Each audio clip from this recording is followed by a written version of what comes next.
What? What? What the hell is this? Harumph. I didn't get a harumph out of that guy. Give the governor harumph. Harumph? You watch your ass. I see you shiver with anticipation.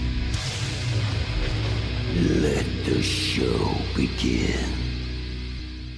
Hey everybody, this is David Heretic coming at you with another edition of Reactions, Reviews, and Rants.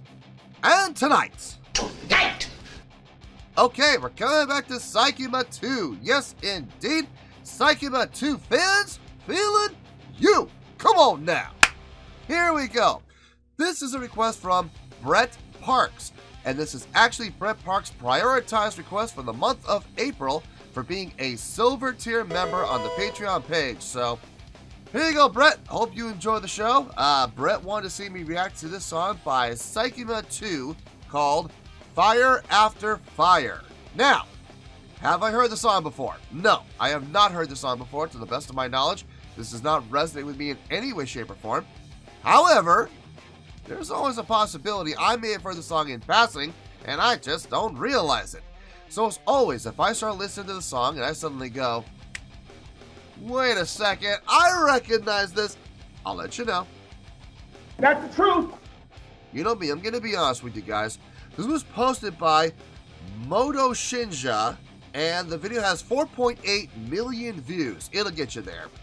Other than that, there's really nothing else left to say. Link to the original video will be down below in the video description for your viewing pleasure at your leisure. Let's get started. What do you say? Are you ready? Are you ready?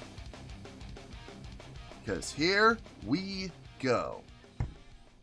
Alright, here we go.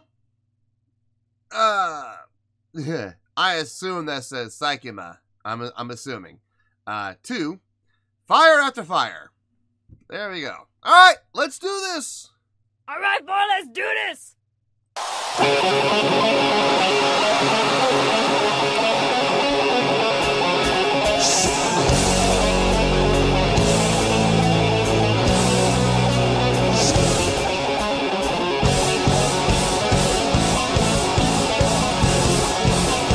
Fire after fire.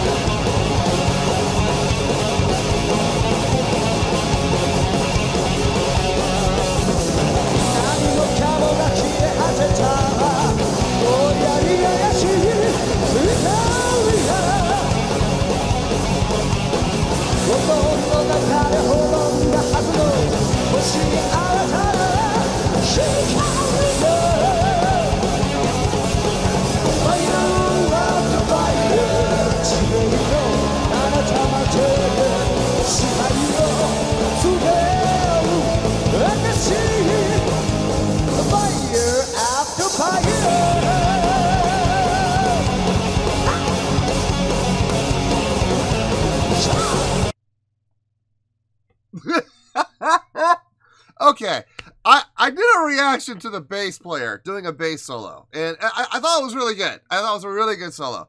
And then I remember that the next song they kicked off, and I didn't react to it. I was like, I don't want to see it because I don't want to ruin anything else from the future. I'm really glad I didn't. Holy cow. Okay, right off the gun. First impression. This band, to me, this is like the love child of 3 bands put together. X Japan, Kiss, and Iron Maiden. The look is definitely a cross between X Japan and Kiss, without question. The very first, 5 seconds when they showed the guitar player, I saw him, I swear to you, the way he was leaning back with his hips forward, head down, shoulders hunched, I swear I thought that was Ace Frehley for a second. For a brief second, when I first saw him, I was like, Ace! Lots of energy on stage, lots of moving around, which I'm glad to see. The music sounds really good. I'm getting a lot of Iron Maiden shades from the music standpoint. Visually, very much a cross between Kiss and X Japan. Very much. It looks cool. They got a great look. Great gimmick going for them. It's unique. It's definitely unique. I like what I'm hearing so far, and I like what I'm seeing. Before I gush too much, let's keep going. Let's see where this goes. My opinion might change. Who knows? Let's see where this goes, and then we'll find out.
No. Oh, no.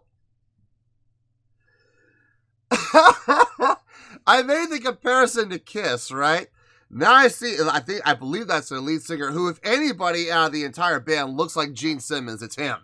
The outfit he's wearing is, I could absolutely see Gene Simmons back in the 70s. Not now, but back in the 70s when Gene was, in phenomenal shape, I could absolutely see him wearing something like that. And now he's walking out with a torch. Are we going to see some fire breathing? Are we going to see some fire breathing? Are we going to really take our Kiss comparison that far? Wow.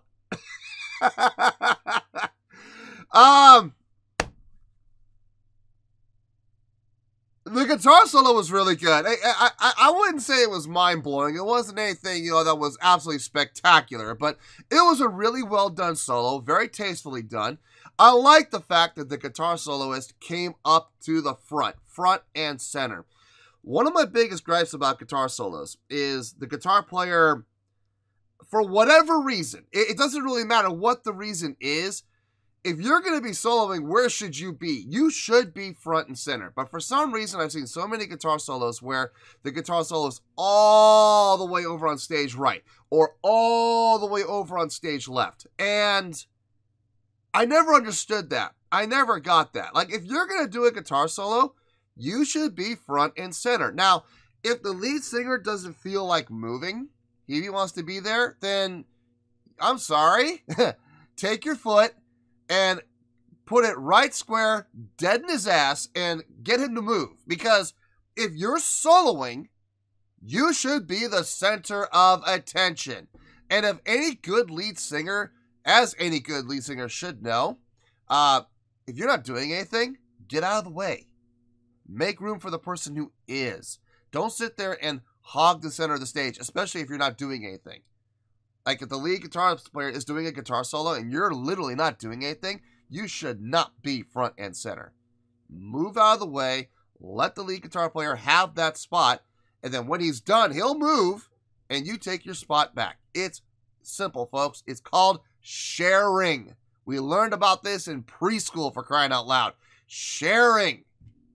Share the stage. Don't be a hog. Anyway. All right. Let's see if my suspicions are true. Let's see if my suspicions are correct. And let's see where this goes.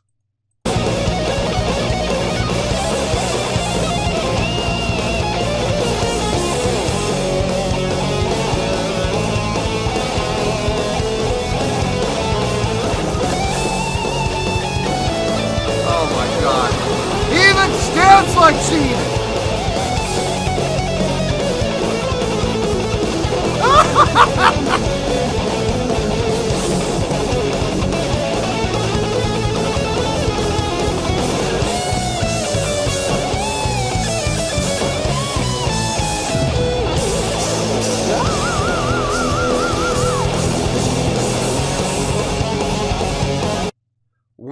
fire breathing, he even had the same stance as Gene. Feet apart, knees bent outward, and did the whole fire breathe, and then as soon as he was done, whoom, hand out wide.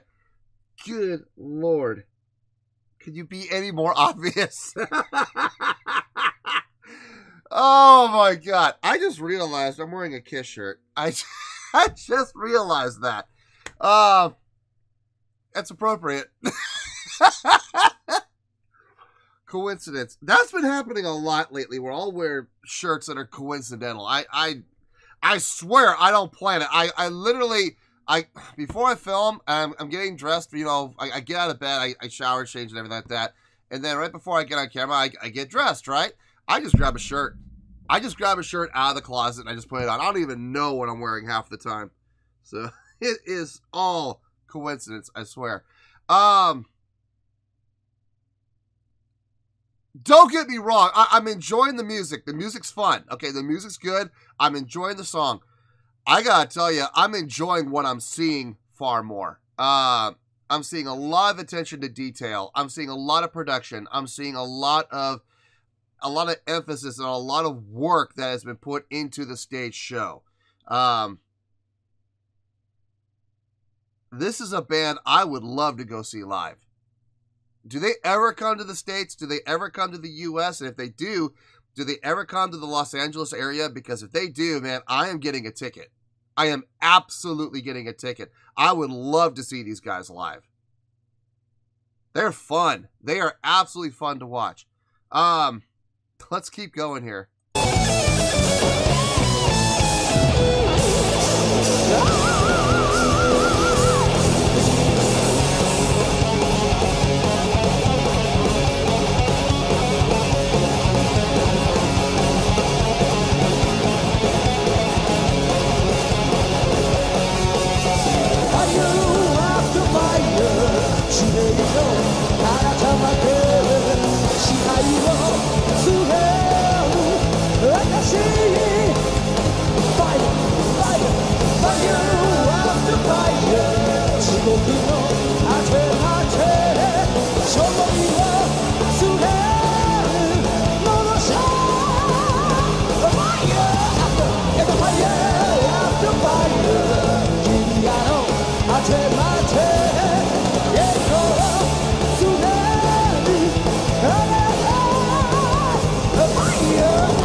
This is where the Iron Maiden comes into play. The vocalist absolutely has a vocal style that is reminiscent of Bruce Dickinson.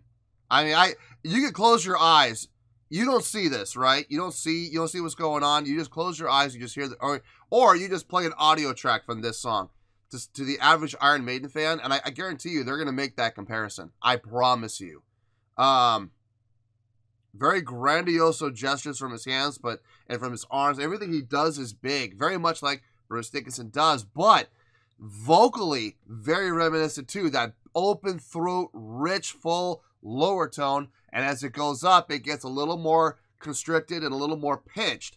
One of my biggest gripes about Bruce Dickinson is when he does go up into the upper registers is he does sound a little pinchy, but it does fit. It's become kind of a signature tone of his. Like, you could absolutely recognize his voice in a heartbeat, especially in the upper register. You'll be able to pick him out. You can. And this guy has a very similar style. But I'm digging it. I am absolutely digging it. The three guitar players also very much Iron Maiden. They have three guitar players as well. So, whew. What a ride this has been so far. We still got a minute and a half to go. Let's keep going.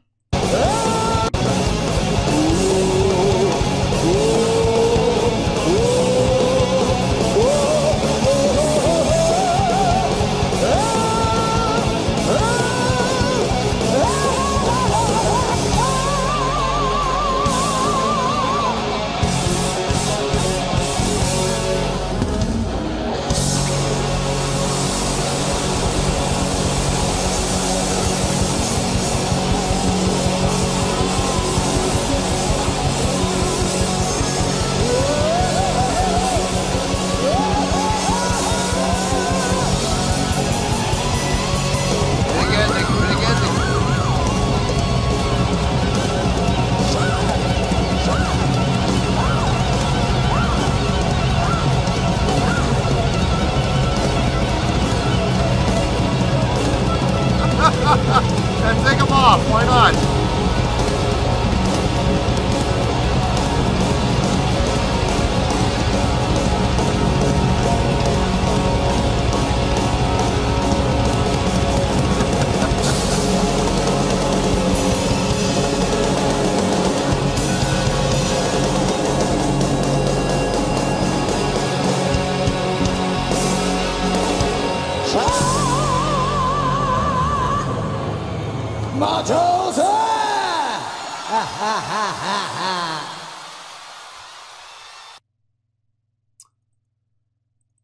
I don't know if that was the show closer or not. It very well could have been. That big rock and roll ending, yeah. Then again, that might have just been the second song of the set for all I know. I don't know. I have no clue. I wouldn't be shocked if that was the show closer, though. Would not be surprised. That would be my guess. So, that was fun. That was fun to watch. That was fun to listen to. I had a blast with that.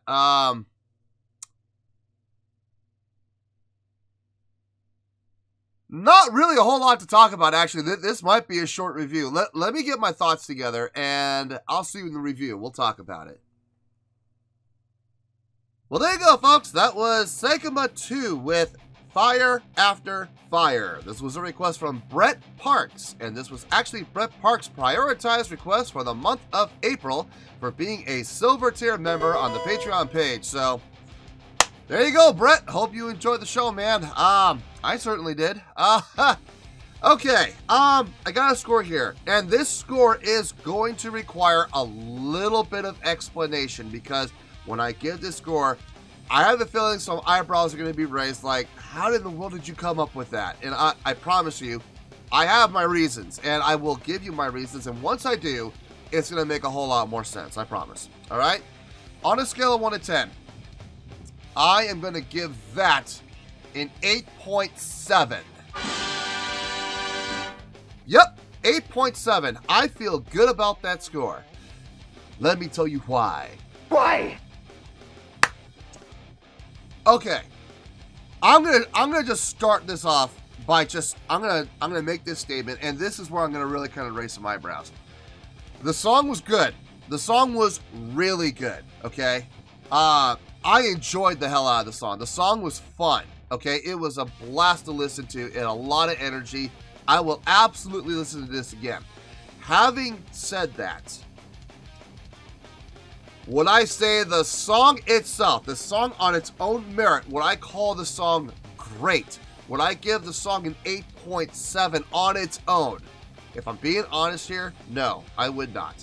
I would honestly put the song at about a 7.9, maybe 7.8, but I'm leaning more towards 7.9. It's a really good song, don't get me wrong. It's a fun song to listen to. That's the kind of a song that if I'm listening to and I'm driving, I better be very careful because I will have a tendency to push. And the next thing I know, I'm doing 90, okay, on the 101 south. And that's not a good place to be doing 90, okay? It's just not a good idea. Or I'll be on the 118 or the 210 going, 100. That's even worse. Look, the song was fun. Would I call the song great, though? No, I wouldn't. There was some really good things happening in there. Some great playing in there. But I would never go so far as to call that song great. It was really good, though. So now people are wondering, wait a minute. If the song is just really good, then why are you giving it such a great score? And such a high great score to boot. You're giving it an 8.7. That's a high great score. How are you figuring that out? Let me explain. I have said on this show many, many times that a good live show can make or break a score when it comes to the review. You could have a really good song that has an amazing stage show, stage production, live show, stage interaction, crowd interaction, stage energy, production, the whole shebang, and you will see a great score. On the flip, you could also have a great song that has a terrible live show, no energy, No effort into production. No effort being put up by the members on stage to put on a live show. They just literally stand there like trees. And you're going to see that great song go down in score quite a bit. Now, in this case, we have the first. We have a really good song that had amazing stage production, amazing stage presence, stage energy, crowd interaction, stage interaction. You had the whole shebang. It looked amazing. It was fun as hell to watch. So that is how we're coming from like a 7.9 up to an 8.7. These guys put a lot of effort, a lot of time, a lot of energy, a lot of work ethic into their stage show. And it's obvious, okay? It's very obvious that these guys really care about their product, and they put a lot of effort into it. Starting off with the costumes, fantastic. One of my biggest gripes about bands these days, and I know people are gonna laugh at me for saying this, but this is my honest to God belief. When you see a band go up on stage, you want to know for a fact that you're seeing the band, okay? A lot of times you'll go and see bands these days and you can't tell if it's the band members or if it's the road crew. You can't tell. They're all dressed the same. They all look the same. They all represent themselves in the exact same way. So then all of a sudden these guys that look like roadies get up on stage, pick up their guitars, and then they stand there and they don't do anything. They just stand there and they play. Well, I mean, that's great. They're playing the music. That's wonderful. But aren't you supposed to be putting on a show? Yeah, boy. You're there to put on a show, right? You're there to put on a show? Do you call standing there staring at your shoes while you play your instrument putting on a show? If that's your definition of putting on a show, look, more power to you. I'm sure you'll be real successful playing in the coffee houses and the bars. You know, good luck to you guys. I really hope you have success playing in coffee bars and playing, you know, in little bars with a maximum capacity of 150. Best of luck to you. You know, if you want to be playing arenas, you want to be playing stadiums, you got to be willing to fill those seats. And if you can't fill those seats, you're not going to be playing those places. I know you'll have dreams and aspirations of playing in theaters and stuff like that with 5,000, 8,000, or arenas with 12,000 to 18,000, or arenas or stadiums with, you know, 50 to 60 to 80,000. You have those dreams, but if you can't fill the seats, it doesn't matter. You can have those dreams all you want, but if you can't fill the seats, you're never going to get there. I'm sorry, you're just not. So these guys clearly do. They care, they want to play those things, and they know how to do it. They put on a fantastic show with great stage interaction, great crowd interaction, great stage energy, fantastic showmanship. The production is through the roof, you know, with their costumes and the lighting rigs and everything. I'm sure there's more. I'm sure we didn't even see everything. I'm sure there were other things that happened during the course of the entire show. I'm willing to bet there was probably cryo. I'm willing to bet there might have been more pyro. There might have been squibs. I don't know. I would have to see the whole show. But these guys really look like they put a lot of attention into their showmanship, and I absolutely appreciate that. And these guys did a fantastic job of that. You can tell they're dedicated to the craft. You can tell they're passionate about what they do, and that is why they went up from a 7.9 to an 8.7. Yes, I am not taking that back. I have no regrets about giving it that score. I'm not having any second thoughts about it whatsoever. I thoroughly enjoyed that. I loved watching it. I was making the comparison to Kiss, especially with that lead vocalist. I mean, come on. The way he was dressed, his attire, that was absolutely Gene Simmons. And then he came into the fire breathing thing, right? Took the exact same stance as Gene Simmons. Knees bent, out, feet apart, sitting down in the squat while he did it. And after he did it, hand boom, out straight. Yeah, I mean, that's so Gene. It's ridiculous.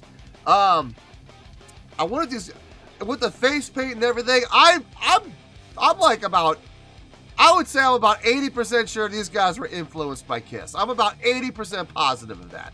I also made the comparison to Iron Maiden with the 3 guitar players and the lead vocalist, his vocal style. Absolutely. And not just his vocal style, but his stage presence very much emulated Bruce Dickinson. The way he would, you know, especially on the sustained notes, he would hunch over, you know, foot up on the monitor, hunch over and sing. You know, that's absolutely Bruce.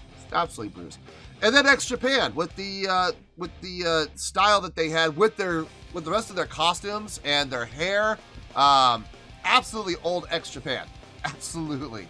No, I thoroughly enjoyed watching this. I had a blast watching this. I did enjoy the song. I want to make it very clear. I thought the song was a really good song. I enjoyed it. It was fun to listen to. I would never call the song great on its own, but it was a lot of fun to listen to, and I absolutely will listen to that again. I can guarantee you. I just got to make sure I'm not driving, because I will get in trouble. So 8.7 is where we're at. 8.7 is where we're going to stay. So 8.7, final score, I have spoken. Well, that's going to do it for this edition of Reactions, Reviews, and Rants. Hope you all enjoyed the show. Hopefully I was able to entertain you. If I was able to put a smile on your face and brighten your day, then I did my job, and I'm so glad I could do it. If you guys feel like joining the fan base, go ahead and click on that button down there. If you guys want to like the video, go ahead and like the video. If you guys want to click the bell, go ahead and click the bell. It honestly doesn't make any difference at all to me, but if you guys feel like doing these things, then by all means, feel free to do so. Well, that's going to do it for the night, folks. Thank you very much for watching, and as always, this is David Heretic signing off, reminding you to stay fabulous and support each other. Later.